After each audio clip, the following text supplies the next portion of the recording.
Hello everyone, good morning. So this will be the final topic for your finals na term. Okay, so you'll only have one topic for the final term. So kaya po din yun. Okay, and this is entitled Radiographic Film Analysis. So in this asynchronous video, I'll be discussing some of the artifacts that can occur in the radiograph and what are the steps on doing film critic, of which I am planning for your finals na exam. So you'll be having a film critic sa inyong as part of your exam or as your exam as a whole. So unahon-on pa na ako na siya. But to start this video, artifacts are undesirable optical densities or blemishes on a radiograph or any other medical image. So of course, dili man sila kinahanglan, they are just nuisance. Nuisance sa inyong image. An artifact is something in the image that looks like it was created by the object, but was in fact created by the process. So anything that is not included in the anatomy is considered as an artifact. Screen film radiographic artifacts can interfere with the visualization of anatomical structures and can lead to misdiagnosis. Again, wala gid sila gamit, samok-samok lang sila. It can also lead to misdiagnosis. So abinimog wala siya abinimog na siya stone sa ihang gallbladder pero katura di ay hugaw ra di ang inyong what do you call this? Hugaw lang di yung intensifying screen. Okay, yung anak ng mga types. So artifacts can be controlled when their cause is identified. So for example, si patient na siya necklace. So of course, ma-identify ni mo na siya necklace because klaro siya sa inyong finished radiograph sa inyong manifest image. So what you're going to do is you're going to repeat the examination without the necklace. An artifact is any irregularity on an image that is not caused by the proper shadowing of tissue. So we all know that your images are produced because of two specific X-ray interactions. Again, si coherent scattering and no, not coherent scattering, Compton effect pala. Compton effect and the photoelectric effect. Okay, so if the tissues do not execute these what do you call this processes, or walay proper shadowing sa tissue, walay proper absorption, walay proper scattering, then an artifact can occur. Okay. So there are three areas where artifacts occur. We have the exposure, processing, and handling. So isa-isahan na to ni siya on the preceding slides. So for exposure artifacts, ano siya? Exposure artifacts generally are associated with the manner in which the radiographer conducts the examination. Improper patient position, such as off-centering, no, wala na center ang bukog or ang subject, wala na wala na center. There is no proper alignment of the X-ray tube of the patient and of the IR. Patient motion, of course, this will appear as blur sa inyong radiograph. Then double exposure, same film, exposed twice. An incorrect screen film radiographic technique can result in very poor images that would call artifacts. So of course, radiographic technique dapat po appropriate siya for the anatomy na x-rayhan ninyo. Such examples of poor technique have been shown to result in the largest number of repeat examinations. So mostly sa exposure artifacts, technique yun ang dagdako kaon sa inyong repeat examinations. Okay? Also, incorrect screen film match. Wala nag-match. Spectral matching was not utilized. Okay? Wala mo nagamit og spectral matching. Poor screen film contact, which will appear as localized blur. Warped cassettes. When we say warped cassettes, damaged cassettes, nagbawg ang inyong cassette, and improper positioning of the grid. Improper positioning of the grid can result to grid artifacts such as grid cut-off and appearance of grid lines. Okay? So muna siya. Those are some of the what do you call this? Some of the exposure artifacts seen on the film. Basically, anything that happens in the exposure area of which could cause artifacts are considered as exposure artifacts. So, kung sa gid ang mga nahitabo sa exposure area that can cause artifacts, that is what we call exposure artifacts. Okay? Okay, here are some of the images that shows artifacts. So, in this image, it resembles skull man siya, of course. Nice skull sa pasyente. Tapos murag na siya tumor or neoplasmic or abnormal tissue growth diri na area. Where in fact, this is just a bun sa buhok. Okay? You have to remember that when taking skull radiographs, dapat nakalugay ang buhok sa pasyente. Okay, nakalugay na siya because again, kung nakaban like this one, it resembles a tumor or neoplasmic growth. Okay, also wala po siya nakatanggal o earrings which is na artifact po niya. Okay, improper patient preparation, proper patient instruction. Okay, salat na siya sa red. Now, here, same scenario, buhok gihapon but this time nakalugay siya. This happens when ang buhok sa pasyente is baga. Okay, so dapat for examinations other than the skull radiograph, dapat nakaban ang buhok sa pasyente, most specifically pag chest or neck x-rays or cervical spine x-rays. Okay, klaro gid kayo siya. Okay, improper patient preparation of the patient can lead to disturbing artifacts. However, these do not occur when the radiologic technologist properly instructs and prepares the patient.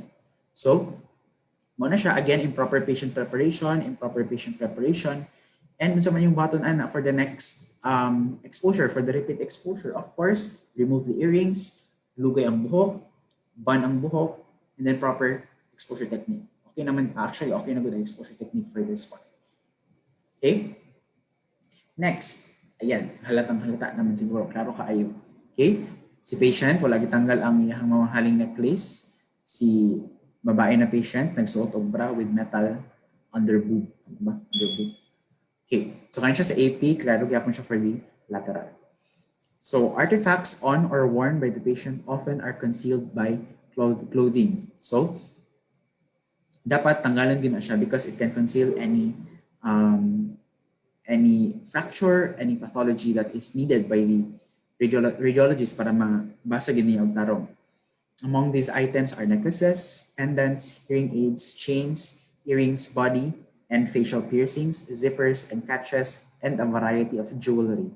Okay, so again, it is still under improper patient preparation, and for the repeat radiograph, tanggalan din na siya. Okay, so for the female, you have to be really careful when dealing with radiographers na mga lalaki. Okay, mangita gid na sila chance na masilipan mo. Okay, so dapat kamo careful mo na dili mo maunsahan ang mga radiographer na mga lalaki, most especially mga tigulang na lalaki. Okay? So kamo bag magpa-x-ray mo, of course, kabalo naman siguro mo sa mahitam po sa inyo, you have to be prepared na mas better kung mag-sports bra na lang or any other na walay metal na clothing. Okay? And also, note lang po na po na mas dali for the female patients kung dili sila mag-dress. Because pag mag-dress sila tapos chest na maghubogin mo anak tanan, kita inyong panty.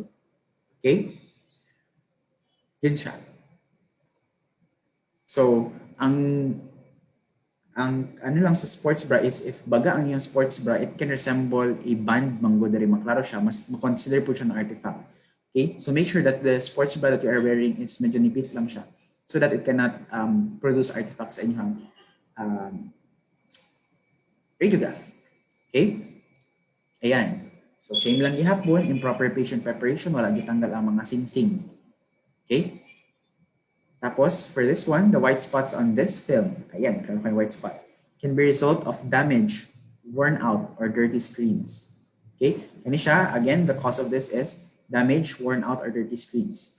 Never use alcohol or detergents to clean screens. Dapat katong anti-static na screen cleaner lang din ang ginagamit, dedicated for intensifying screens. No alcohol, no detergent for the screens because it can damage the screens. Okay. Cassettes that have not been checked for proper screen film contact produce smoothness in the area of poor contact and obscures detail and constitutes an artifact. So as you can see, di ba, medyo blurred siya, most specifically in this area. Okay, dili kayo klaro ang detalye, although there are borders, but it is blurred. In the image, the screens were not in proper contact in the middle of the cassette due to a bow in the cassette back. So ang inyong cassette day ani nagbawg daw. Okay, so pag bawg yung cassette, of course, there is no proper screen film contact, therefore resulting to localized blurring of the image, in which kung asa dito ang walay proper screen film contact. So as you can see in this image, this area here is mo ni siya ang area nagbug because no borders. I mean, there are borders but they are not clearly seen. Okay.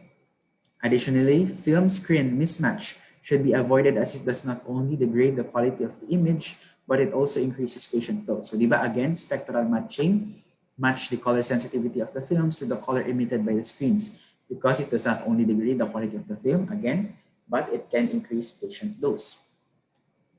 Ayan, double exposure. As you can see naman po, double exposure po siya. Okay, so the fit is seen. Okay, ayan, and the napoy kamot. Okay, so it's double exposure. One film used for two exposures. Double exposures can also be avoided when radiographers mix up cassettes. Double exposures can occur, which will require a repeat examination. Okay. Yes, repeat examination, of course. So this is most common for those busy na hospitals, no? Tapos ikaw ra isa ra tech. So ma-mix. There are times na ma-mix ginanin mo ang mga cassette. Okay? So make sure that you must remember at least man lang ang label sa cassette para dili mo siya ma-mix. Okay? So of course, sa may button mo ani, repeat gyapon siya na radiograph for both patients. Ayan. Okay, kani klaro naman po kayo kung saan siya. Of course, the patient moved on this one. There is the presence of patient motion because this radiograph appears blurred. The patient may have moved or may not have breathed according to the radiographer's instructions. Clear instructions are required to encourage understanding and cooperation in patients. So, kana siya nga na. Okay, so dapat clear ang yung instruction na ma'am, inhale, exhale, and then inhale na po, and then pundo mo, and then pwede na kang exhale. Okay, so that the patient can cooperate, and also, ang imong image is not blurred. Okay, kani po siya, most common po siya sa mga pedia patients, sa mga bata. Of course, lihukan, sige hilak, sige wild, ano siya. So mag-blurred din na inyong images. So for pedia patients, again, proper instruction ng gihapon and proper immobilization para di sila kalihok. Okay, so kani, ang buhaton nyo ani, repeat gihapon with proper patient instruction. Kani siya, cause ani is improper patient breathing, patient motion, improper patient preparation pa rin, ma-fall. Okay, for this one, as you can see naman, dito pa lang, technique-wise, medyo overexposed siya. Okay, but ang most noticeable ani is the cutoff of this area here, so first digit niya. And cutoff po diri because of the marker. So this is not acceptable for the radio. Of course, unsa niya pagbasa sa uban kung na-cut off siya. Positioning errors can cause artifacts. If the patient is positioned for examination when the X-ray tube is not centered to the table or bucket tray, grid cut-off artifacts may occur. So for example, ganyan siya positioning error man gini siya because there has been a cut-off. Okay, this one, although it is centered, there is rotation of the patient's knee. Dapat man good superimpose ng area dire kanina border dire with this border. Okay? So muna siya for the lateral na knee. So dapat superimpose na silang duha. Okay? And of course, pag wala na tarong og center ang inyong grid, grid cut off artifacts may occur and the appearance of grid lines. So these two fall on the positioning error na exposure artifacts. Okay? What are you going to do? Of course, you have to repeat this with proper centering, proper collimation, and proper liso sa patient. Okay, proper positioning sa pasyente. Kani. Okay, sige ko kani.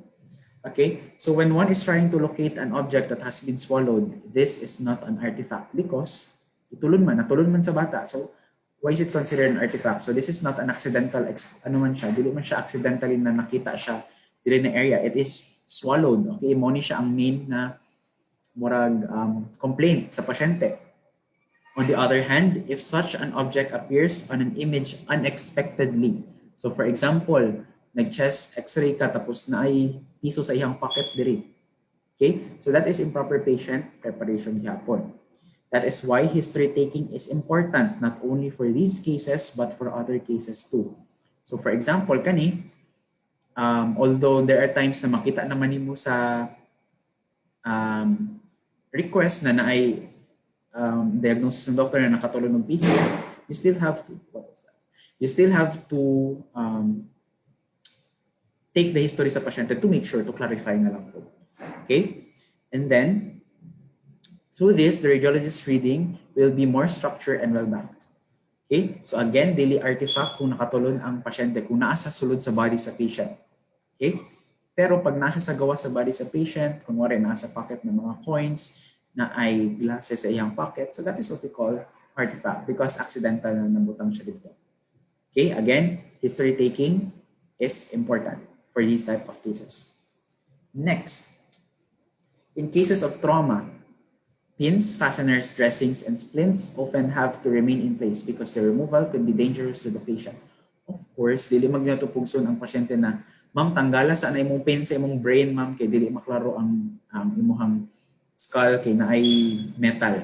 Okay, so dili man ginaing ana. For most especially if patients have dental braces. Ana. Okay, so i-note ang buhaton na ninyo is internal artifacts from prostheses to dental fillings obviously cannot be removed.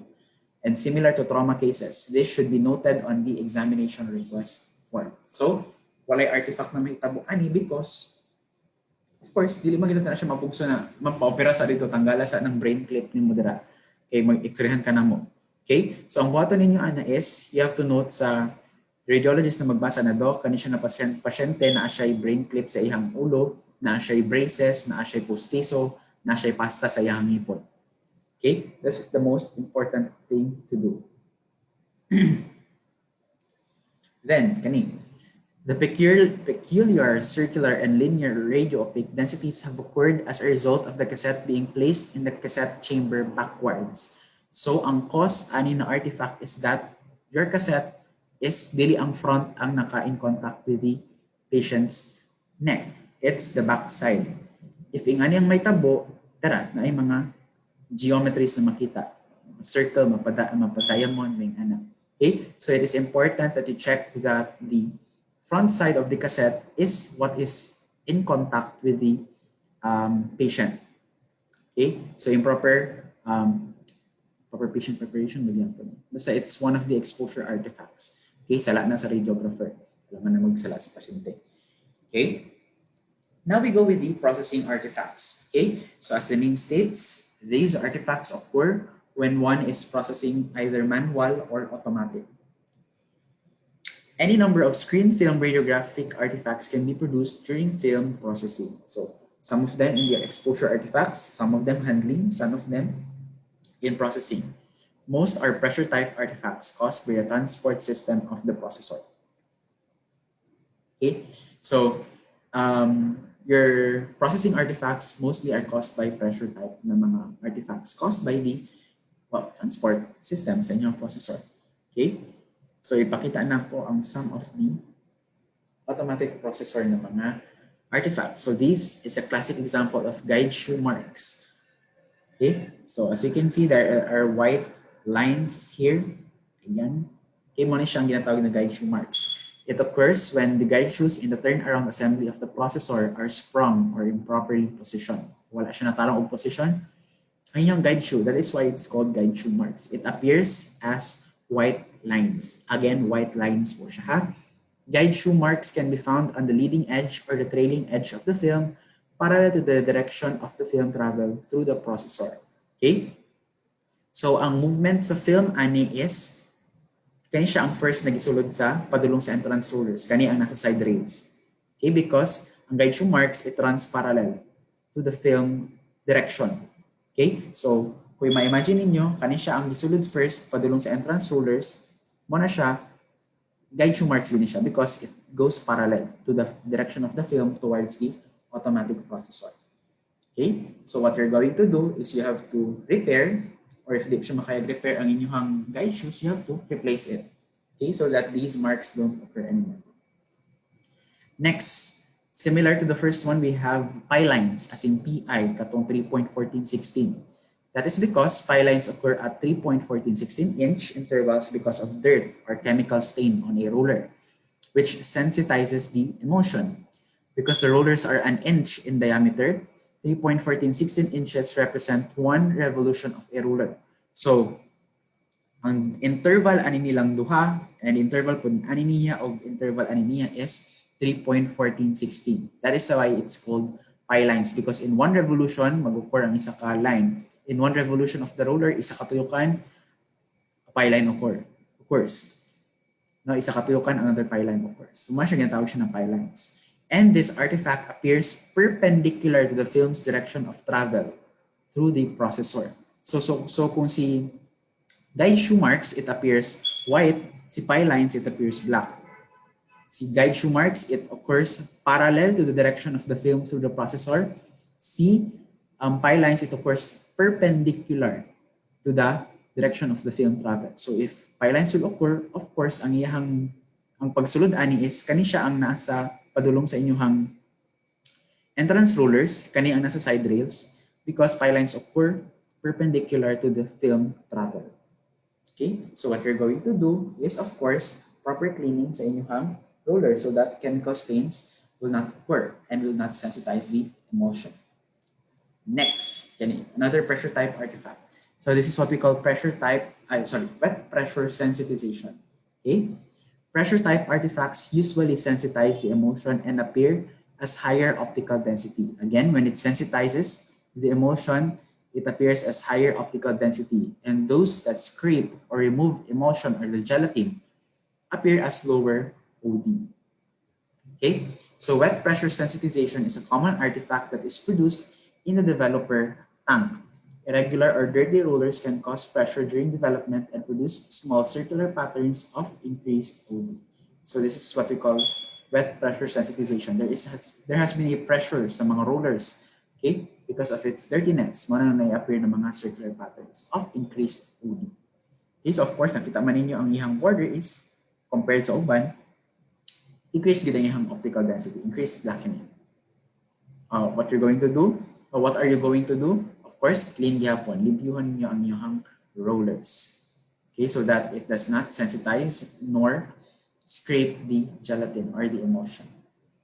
Okay, same gyapon, dirty or warped rollers can cause emulsion pick-off and gelatin build-up, which result in sludge deposits on the film. So here is the rationale for that one. So, pag hugaw man gud inyong rollers, pwede niya mas-scrape ang emulsion sa inyong film. When that happens, katong first film na imong gisulod sa film ay sa processor, natanggalan siya og gelatin. So pwede siyang mopilit sa inyong pwede siyang magdikit sa inyong rollers. Okay? So when that happens, katong second film, pwede niya makuha tong gelatin na nakapilit sa inyong rollers. When that happens, sludge deposits can occur on the film. Okay, so si first film ang nabuhat sa iya through the automatic processor is emulsion pick-off because natanggalan siya og portion sa emulsion. Si second film, dito na deposit tong nalangkat na emulsion sa iyang film. Okay, so therefore, ang hitabo kay sa second film is sludge deposits on the film. These artifacts usually appear as sharp areas of increased or reduced OD. Occasionally, particles of sludge are transported through the processor and are actually dried on the film in the dryer. So it's important that once in a while, periodic cleaning should be done so that malimpyuhan gyud from the emulsions or gelatin na nakadikit sa mga rollers. Okay, chemical fog looks like light or radiation fog and is usually a uniform dull gray. So this is the optimal image. This one is caused by exhaustion of chemicals. Okay? Murag panos na ba kumbaga ang inyong chemicals. That is why it produces this type of uniform dull gray na image. Fog in all sorts of forms have the same appearance. It's from the source of the fog that we can determine what type of fog is seen on the radiograph. So for example, identify ninyo na yung chemicals is exhausted, panos na. So this one is called as chemical fog. If makita ninyo na na-accidente na expose ang cassette in the exposure area, that is what we call radiation fog. If si safe light ang nag-cause sa fog because of improper filter, duol ra kaayo ang inyong cassette sa safe light, that is what we call safe light fog. Okay? So, sa may buhaton ninyo ani, replace the chemicals, check the circulation system, check if it's properly agitated. Kana. Okay? And then, ayun. Okay? Improper or inadequate processing chemistry can result in a special type of chemical fog called a dichroic stain. When we say dichroic, it means two colors, dichroic. The dichroic stain appears as a curtain effect of which we can see here. Di ba pag mag-ulan tapos mag-moist, di ba? Ingan ang ihang itsura, mag-run down ang mga droplets. Okay? So para maklaro ninyo, here's an example of portion curtain effect pud gihapon. But ano yung okay? Dichroic stain is a term that is generally applied to all chemical stains. In slow processors, the chemistry may not be squeezed properly from the film, and it either runs down the leading edge of the film or runs up the trailing edge. Both events are referred to as curtain effect. So pag mag-run down ang mga chemicals from either the leading edge or the trailing edge, muna siya. Okay? That is what we call the curtain effect. Okay? So what is the trailing edge o leading edge? Sir, ganito pa makag sa istorya, ana. Si leading edge is katong dimension, kunwari, ang pagpasulod nimo sa processor is kani ang mauna tapos kani ang iwit. Kani siya sa side rails. Okay? Muna siya ginatawag na leading edge. Okay? Kani man siya ang leading. Muna siya ang nag-una ba na nagsulod sa inyong automatic processor. This one is a trailing edge because siya ang nahibilin, na siya ang naiwit. Okay? So, mo to siya. And then, the cause of this one is again, wala na properly squeeze ang inyong chemistry. Wala na properly squeeze ang chemical.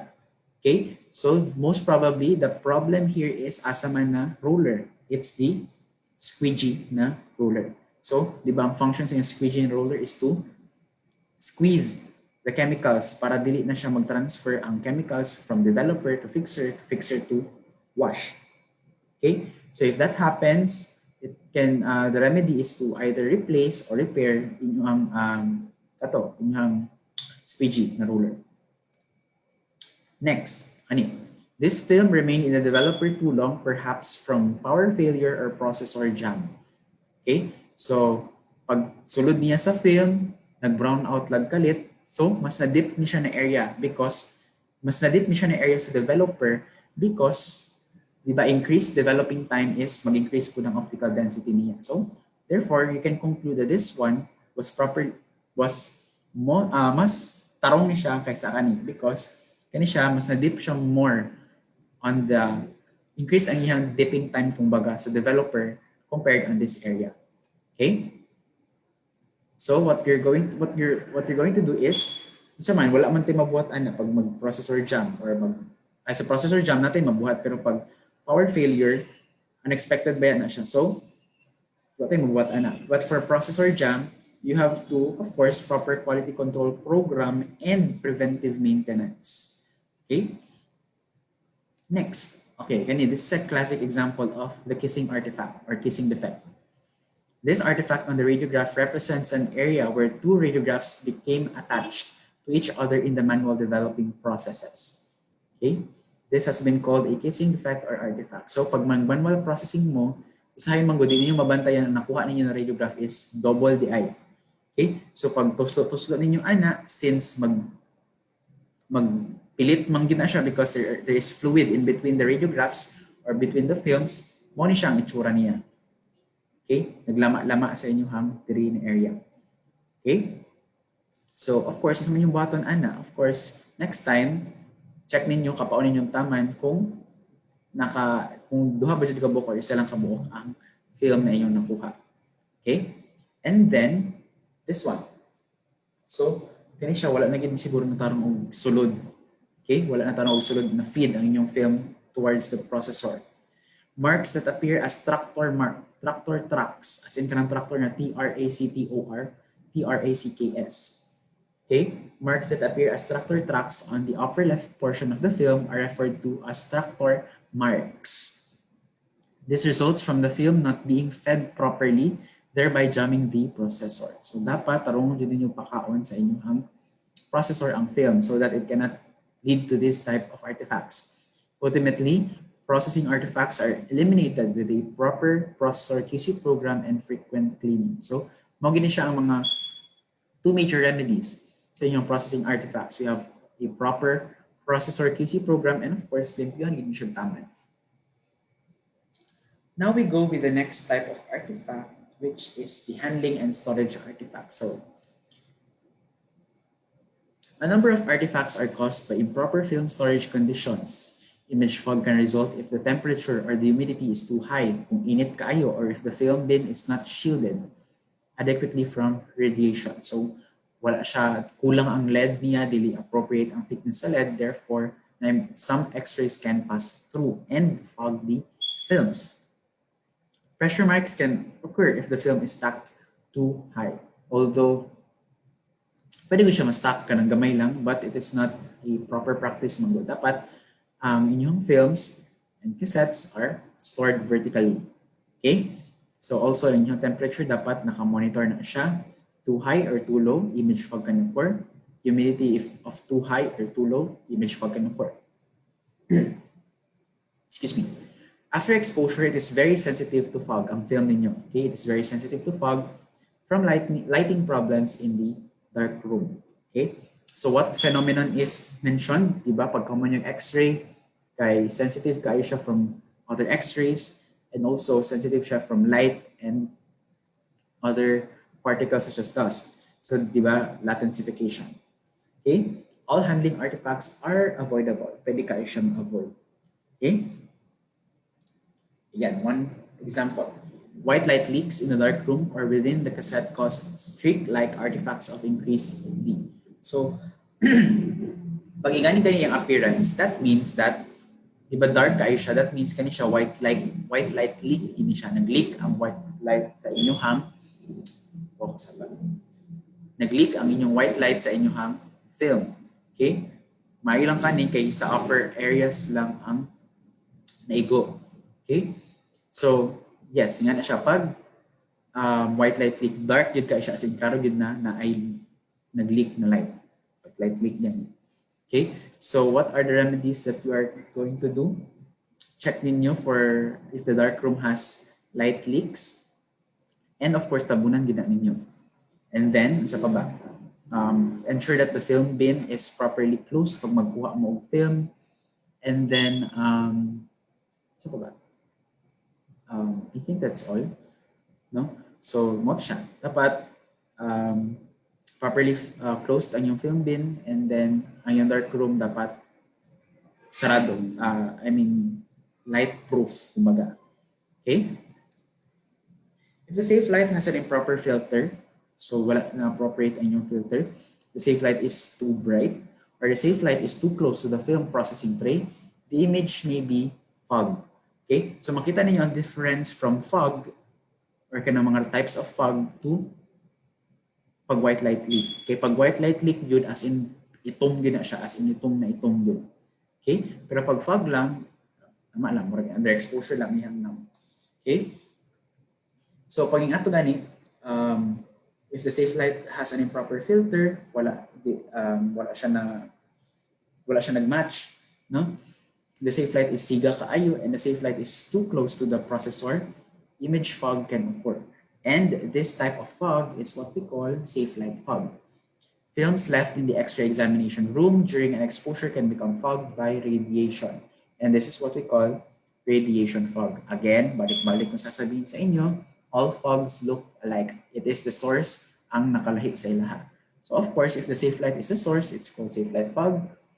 If it's the chemical, it's the source, it's called the chemical fog. Okay, so what will you do? Okay, so ang buhaton ninyo, of course, check if the wattage of the bulb is correct. Check the filter if correct. Check, of course, if tama bang distansya sa inyong processing tray o sa inyong safe light for safe, in order to avoid safe light fog. And of course, in order to avoid radiation fog, make sure that the dark room, the film bin, and all other areas sa inyong dark room are radiation proof. And dili mo magbilin-bilin o unexposed film sa exposure area. Next. Okay. Characteristic artifacts can be caused by improper handling or storage either before or after processing. Rough handling before processing can cause scratches and kink marks, as in KI and K marks. Although the kink mark may appear as a fingernail mark, it is not. It is caused by the kinking or abrupt bending of film. Both events usually appear as increased OD. So, kunwari, after mag-X-ray, after mag-expose sa film, okay, isulod din nyo siya sa processor tray, pero na-fold siya gamay. Okay? Pag develop ana ing ani ng kay increased OD. Okay, pag na-bend yun na siya og tama. So make sure to properly handle the film when humana siya og exposed because pwede siya ma-bend before processing. Okay?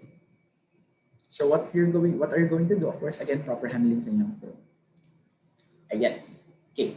Static is probably the most obvious artifact, as you can see naman. It is caused by the buildup of electrons in the emulsion and is most noticeable during the winter and during periods of extremely low humidity. Three distinct patterns of static are crown, tree, and smudge. So as you can see naman po sa images, we have the three static artifact here and the crown static artifact here. So these are caused by low kaayo ang humidity and can be remedied by the use of a humidifier para mabalance ang humidity sa inyong area. But of course, if nag-snow, if winter ang inyong season karon, unti mabuhat ana sa mga to na pag heater na lang siguro. Okay? Para lesser ang humidity. Okay? I mean higher ang humidity para mataas ang humidity. Okay? Next we have the yellow-brown stain or the hyporetention. The yellow-brown stain that slowly appears on a radiograph after a long storage time indicates a problem with the hyporetention from the fixer. So, na-discuss naman natin previously sa midterm. Okay?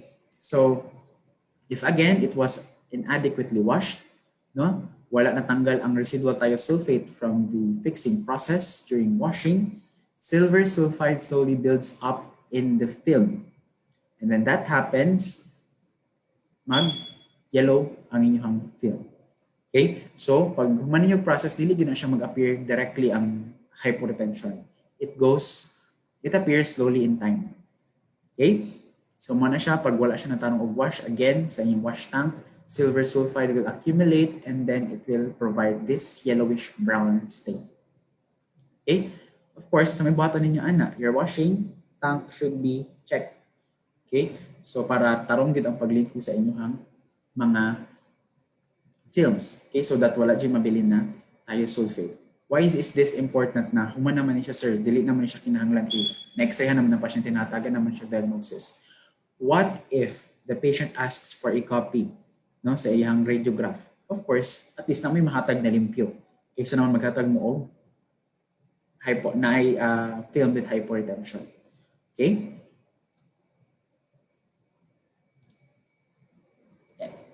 The door to the dark room was opened before the film was completely in the processor. Moing ani yan now.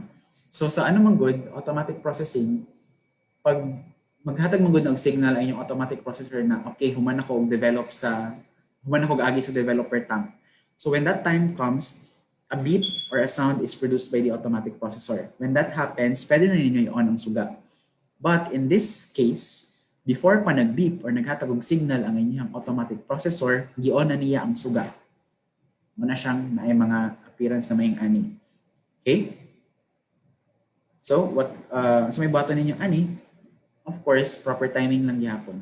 Dapat, pag humana o develop sa processor, dila pa mo mag-on sa suga. But this is not proper na, proper practice. Because mag-on lang gid mong suga pag nakagawas na ang film sa inyong automatic processor para sure ball yun. Okay? Next, ayan. Fingerprint marks most probably caused by the use of lotion and hand creams while handling films. So dapat pag maggunit mo og films, no lotion, no hand creams to avoid fingerprint marks sa inyong films. Okay? So dapat pure hand surface lang yun ang mag-touch sa film. No other creams or whatever. Okay? Now we go with film critic and overall appearance. So kaniha, tagal lang tamong overview on what will happen in a film critic. Okay? So of course, as the name states, film critic, you're going to identify the causes why the film is unacceptable. Okay? And for the overall appearance, you have Pinash's film critic. Okay? When starting a radiographic film critic, one must identify if the film is acceptable or not. If it is acceptable, there is no use for proceeding with the critic since there are no faults to start with. Bitaw. Kung acceptable siya, ano magpadayon mo magtag-critic kung okay man din siya. Isa pa'y pulos. Say reason nga nung mag-critic pa ta. Okay? But if it's not acceptable, determine if the film is underexposed, overexposed, short scale ba yung contrast, or long scale. It is important that you go into detail with all the possible faults surrounding the film. Pero pag start din nyo, you have to state if it is acceptable or unacceptable. If unacceptable, you have to identify na overexposed man siya, sir, underexposed, and you're in the short, then the contrast is short scale and long scale. Ano? Okay? So here are the steps, okay, for the film critic. So again, first, acceptable ba siya or dili? Second is the image quality. Is it long scale, short scale, underexposed, overexposed? And you will identify the possible technical factors na naka-affect sa image quality niya. So for example, sir, underexposed man siya, sir. So that means that the MAS is low. Okay, also the KVP is low po, sir, since it can influence both the contrast and the density. Okay, maybe sir, ang SID ang problema ani, maybe ang exposure time, maybe ang OID, nga na. Okay? Then we go with the recorded detail and distortion. Is there a difference in the spatial resolution or contrast resolution? Gwapo ba ang borders, ang enhancement, ang edges, I mean, sa inyong buko? Is there, maklaro ba ang mga spleen, ang kidneys, ang colon sa inyong abdomen? And is there elongation by foreshortening na by magnification when it comes to distortion? Okay? And next, we go with the procedural factors and equipment malfunction. Oops, sorry po. Okay, yun siya. Procedural factors, kay basin, ano di ay, wala di natunong ang inyong IR, ang inyong subject or ang inyong patient, and ang inyong X-ray tube. Okay? It can also be because of equipment malfunction, such as sa automatic processor, more specifically. And then, you'll mention the artifacts that can be seen on the image. Okay, so i-check ninyo na, sir, nasa white spots. Most probably this is because of improper, dirty ang screens. Sir, na ay localized blur. It's most commonly because of poor screen film contact, etc. and etc. And then after that, you'll be providing the recommendations. Okay, so sir, next time ay for the repeat exposure of this radiograph, nasa na to ang MAS, tapos ang KVP medyo babaan, okay? Tapos next time sir, for the repeat exposure, dapat nakatunog na gid ang patient with the X-ray tube and the IR. Okay? Sample lang na siya. Okay? And we are done. Okay? So again, this will be the final topic for your final term. So isa lang topic. And then we'll be having a quiz regarding this topic. And for next week, I'll be presenting to you a sample lang, no, of a radiographic film critic para na at least na amoy guide kung sinong bahaton if ever na mag-film critic ta for the exam. Okay? Of course, before the exam, practicean man nato, papracticean man ta, mahatagan ta mo time so that you can practice on doing a film critic. Okay? Yes, I think that would be all. If you have any questions, please feel free to message me on the messenger. I'll get back to you as soon as possible. And hopefully, naamoy natunan sa ato ang subject. No? And that's all. No? Thank you for listening and goodbye.